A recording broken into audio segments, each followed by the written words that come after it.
Hai minasan, konbanwa. Hajime mashite, watashi wa Dafa desu. Pada kesempatan kali ini saya akan mencoba untuk membahas materi pada bab 43, yaitu Dokoe ikitai desu ka? Yang artinya kemana kamu akan pergi. Lalu saya juga akan membahas materi pada bab 44, yaitu Hokkaido wa ima fuyu desu. Artinya Hokkaido sedang musim salju. Atau lebih umumnya saya akan membahas tentang Kisetsu, yaitu musim yang ada pada suatu negara. Oke, tanpa berlama-lama lagi kita langsung saja ke materinya. Minasan, di bab 43 ini membahas tentang pola kalimat tai desu. Apa sih itu pola kalimat tai desu? Jadi, pola kalimat tai desu ini merupakan kalimat yang digunakan untuk mengungkapkan keinginan diri sendiri, bukan keinginan orang lain. Contohnya seperti ini. Watashi wa sinemae ikitai desu. Saya ingin pergi ke bioskop. Watashi wa artinya saya. Sinema merupakan kata serapan dari bahasa Inggris sinema, sehingga ditulis ke dalam bentuk katakana yang berarti bioskop. Lalu ikitai merupakan lalu ikitai yang diambil dari kata kerja ikimas yang diubah menjadi pola kalimat tai dengan cara menghapus kata mas pada ikimas menjadi ikitai, sehingga berubah arti menjadi saya ingin pergi. Agar lebih jelas, pola kalimat tai itu seperti ini. Jadi pola kalimatnya itu dimulai dengan objek ditambah kata kerja bentuk mas, tetapi dihapus kata masnya ditambah kata kerja tai.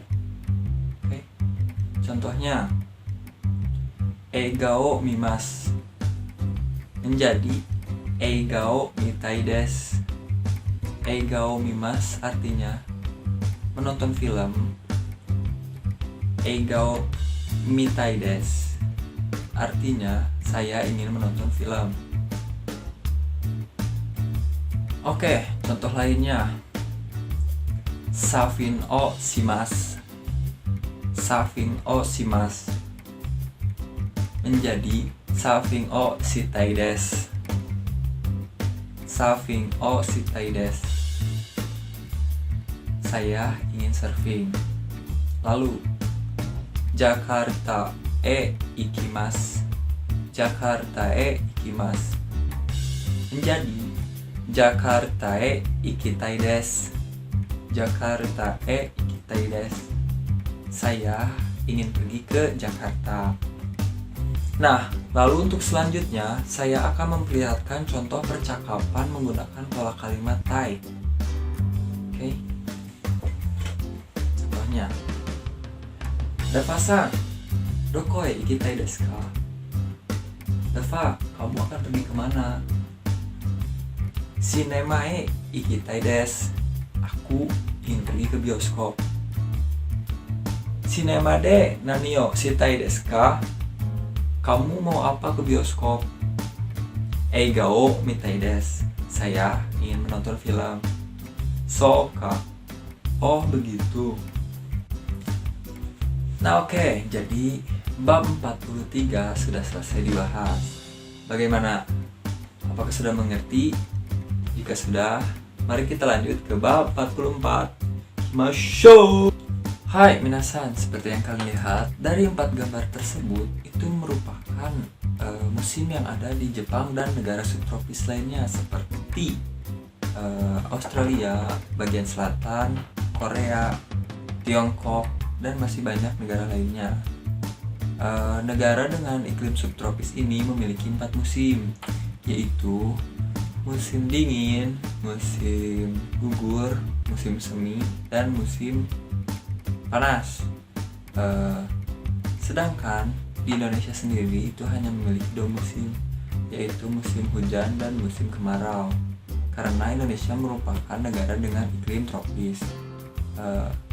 Negara dengan iklim tropis lainnya, salah satunya adalah Singapura, Malaysia, negara di Asia Tenggara, lalu India, dan negara-negara di bagian di Amerika bagian tengah. Oke. Itulah tadi berbagai musim yang ada di dunia. Lalu, bagaimana sih cara pengucapannya dalam bahasa Jepang? Oke, sekarang mari kita bahas. Seperti yang sudah diketahui, Jepang dan negara subtropis lainnya memiliki 4 musim. Nah, dalam bahasa Jepang, 4 musim ini disebut dengan shiki. Artinya 4 musim. Yang pertama ada haru. Haru artinya musim semi. Biasanya dimulai pada bulan Maret hingga Mei. Lalu ada natsu. Natsu musim panas, dimulai sekitar bulan Juni hingga Agustus. Lalu ada aki, musim gugur, sekitar bulan September hingga November. Dan yang terakhir ada fuyu, musim dingin, biasanya dimulai pada sekitaran bulan Desember hingga Februari. Nah, itulah 4 musim yang ada di Jepang dan negara subtropis lainnya. Lalu, bagaimana sih dengan Indonesia dan negara tropis lainnya?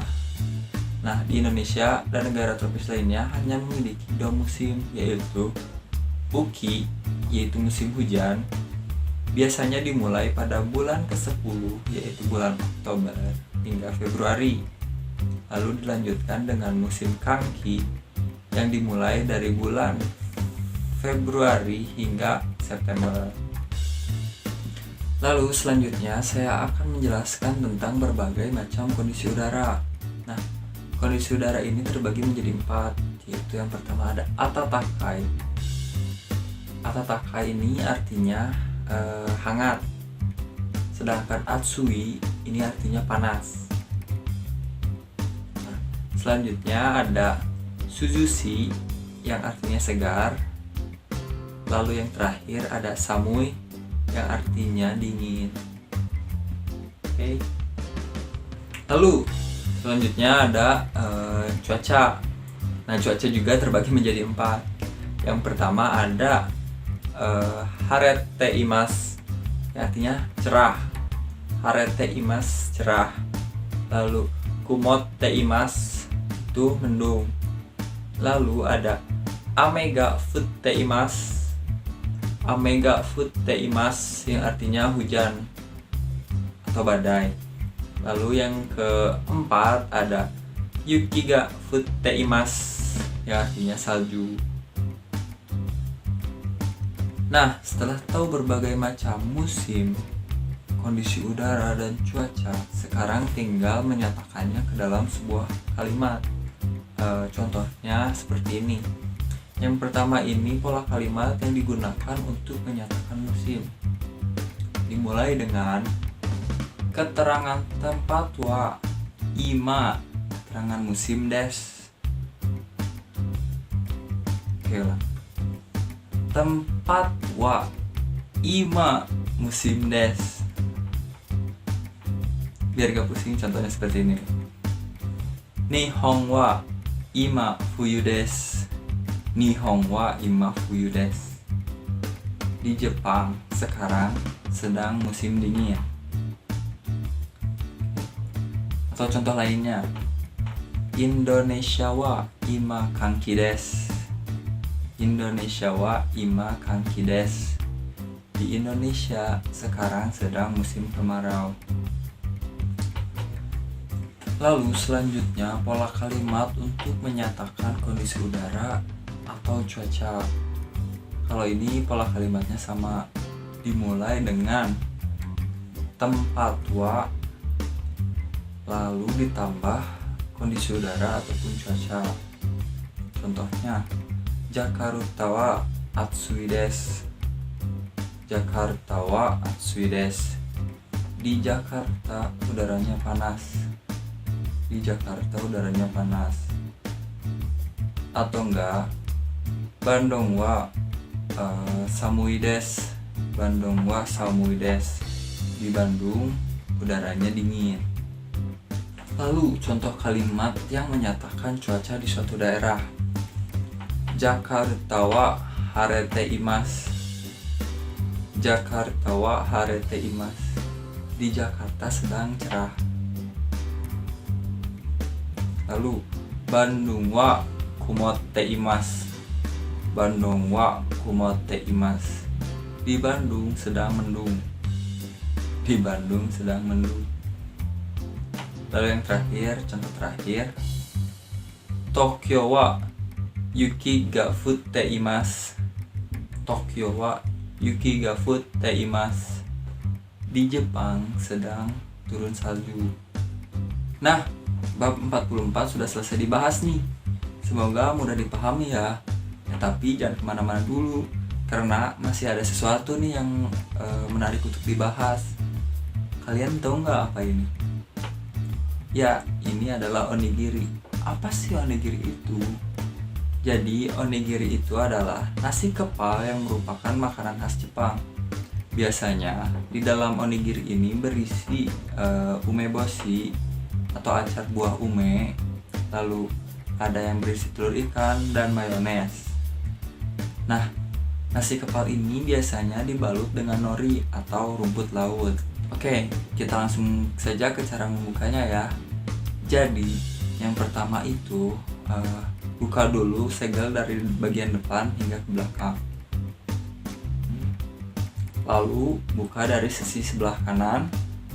Nah, hati-hati saat membukanya ya, jangan sampai onigirinya sobek. Lanjut ke sisi sebelah kiri dan onigiri sudah siap untuk dimakan deh. Gampang kan? Hai, semuanya sudah selesai dibahas nih. Dimulai dari pola kalimat tai, berbagai macam musim, lalu kondisi udara, cuaca, dan materi tentang onigiri. Gimana? Semoga materinya mudah dipahami ya, dan semoga ini dapat bermanfaat bagi kita semua. Lalu mohon maaf bila masih ada banyak kekurangan. Meminasai. Oke, sekian saja itu dari saya. Terima kasih untuk semua yang telah menonton. Bye bye.